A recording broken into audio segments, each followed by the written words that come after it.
Heyo everybody, what's up? Welcome back to more CSGO news. My name is Jake. Every story will be timestamped down below. Let's get into it. And sadly enough, our first story, guys, another bomb threat or potential bomb threat, that being a suspicious package over at the ECS venue where the casting and the stream talent were. Unfortunately enough, they actually were having to be evacuated from the event late last night. Luckily enough, though, the threat has now been diffused. I know that's a very, very poor choice of words, guys, but it was nothing, and luckily nothing bad did happen. The venue did eventually reopen itself late last night. So ECS venue, some pretty crazy things out there, and great reports, I would say, great reporting by police to at least take these things very seriously. Apparently it was a suspicious package placed in a trash can, and you know, better to not take any chances with this kind of thing. But the drama does continue in the CSGO scene, as I'm sure many of you guys are aware of. Every single day we have some crazy stuff out there. This time around, eUnited versus Envy. If you guys do not know, many teams out there over the past week or so, thanks to Aiden in our Discord, there have been so many forfeits.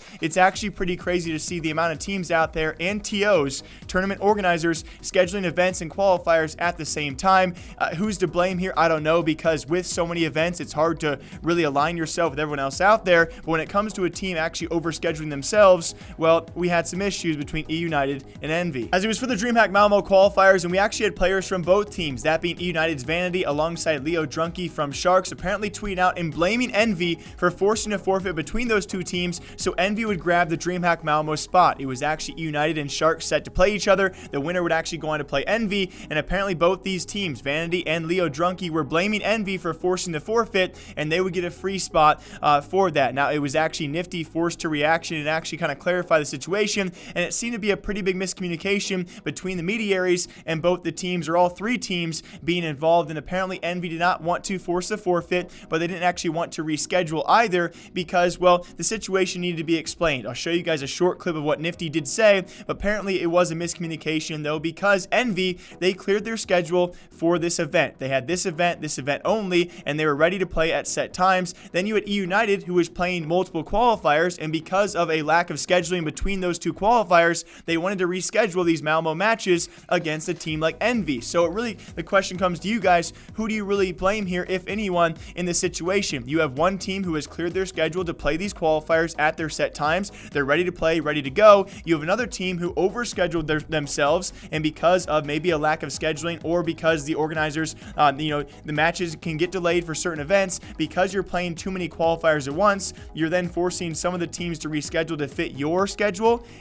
There's got to be a bit of responsibility on both ends here. Quick about the DreamHack Malmo qualifier and the ECS thing. My tweet still stands correct in terms of the scheduling of those things and how it was handled.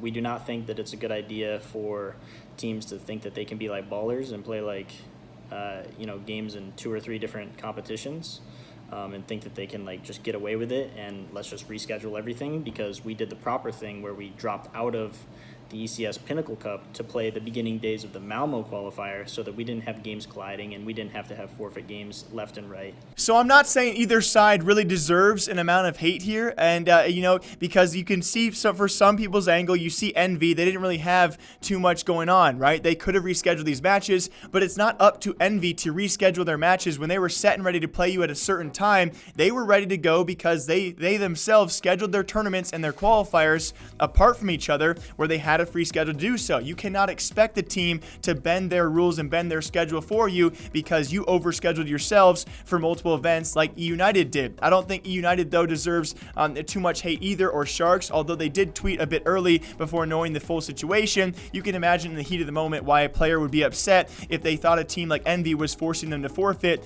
and they automatically lost their spot. Either way, two sides to the story. The drama should be over with, guys, and it will be, I think, as of me talking right now or sometime soon, Envy versus eUnited to play for that spot, and we'll see who gets the upper hand and who comes away with the last laugh. In other news out there, you guys can give me your thoughts on this one. That being, AGO has now finished all of their trials. They have now finished, and their brand new roster partnered with XCOM. If you guys remember this merger a while back, I was super confused with this one. I was talking to my boy Jungle on Twitter, and we were trying to follow the entire thing. It's some sort of AGO XCOM merger, but they've now signed a brand new CSGO lineup, guys. That being 6 new players for their 5-man CSGO lineup, none of which are Pasha biceps. It's very unfortunate as well, because now with Pasha's latest tweet, I do apologize, guys, for the lack of translation. It does seem, though, he was trying to say that pretty much up to the last day or the day before, he thought he was going to be signed, and then it all fell apart. So a bit suspicious on AGO's side of things. Speculation now from a few people out there seem to think that they announced Pasha biceps on trial to get more publicity for their trials. They have actually now signed this 6-man roster, and along with that, when Pasha biceps did move forward further in the trial process, he moved forward alongside 2 players, that being Saiyan and that being Sydney. Of those 3 players, though, only Sydney actually got signed to the team. So based off that, it doesn't seem too skeptical. Obviously, some things did not work out, and I believe AGO actually had a representative trying to explain the situation on top of that. Do you think it's sketchy? Do you not? Either way, though, guys, Pasha biceps has now been cut from the AGO trial and will not be a part of their new 6-man roster. And also, I talked about this in a solo video yesterday, but it was mostly for Call of Duty. We have a brand new NRG signing, and it possibly could be, you know what, I'm going to stick to it, guys. You heard it here first, or maybe you didn't hear it here first. I'm going to say it. The biggest upper management, the biggest staff change in esports history has now been acquired by NRG. That's the sign of former Optic CEO and owner himself before selling that to Infinite Esports. That being Hector Rodriguez has now joined NRG as their new co-CEO. I'm sure he'll have more of a hand in their Call of Duty team, but this does bring up a great question for CSGO as well. Now, let me just ask it. It could have no influence whatsoever, as Hector and 100 Thieves' very own Nadeshot are close buddies no matter what.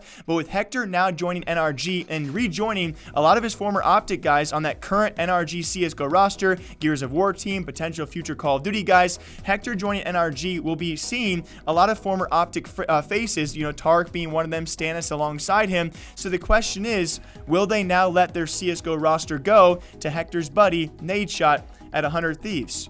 Or will it have any influence at all? Because before this, there were many rumors out there that 100 Thieves is still trying to re-enter CSGO, maybe acquire an entire roster, maybe a North American roster, and who better than the current NRG CSGO roster we have talked about? Will Hector joining NRG influence that decision? I have no idea, but either way, I will stick to the fact, guys, Hecz joining NRG is possibly the biggest staff signing ever in esports history. It's crazy. I cannot wait to see where NRG goes in the future, and they could be in the future, in the coming years, one of our most well-known NA organizations. Also, very exciting news for Kioshima, guys. Now with G2 as a stand-in player.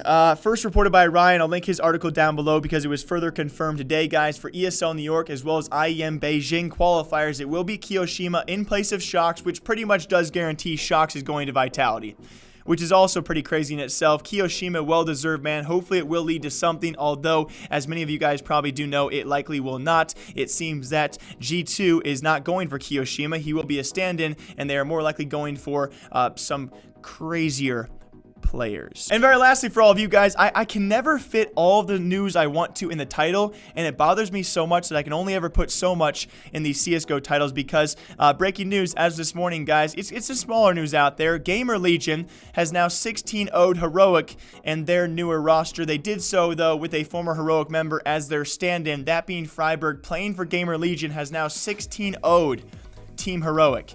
NATO Sapphics was certainly the issue over there. That is very concerning, and it's very, very awkward, okay? Let's not lie about this, guys. You have your former member as a stand-in for a team who has been changing their roster horrendously over the past few weeks. If you guys have been following GamerLegion, they've played, I swear, with 7 to 8 to 9 players this month alone. They've had several stand-ins, Freiburg now the newest one as well. I'm not sure what's going on with GamerLegion, but we'll see probably sometime soon exactly what's happening with that roster. So a team who had a stand-in who's been changing their roster as well, just 16-0'd Heroic. Whew. As always, my name is Jake, all right?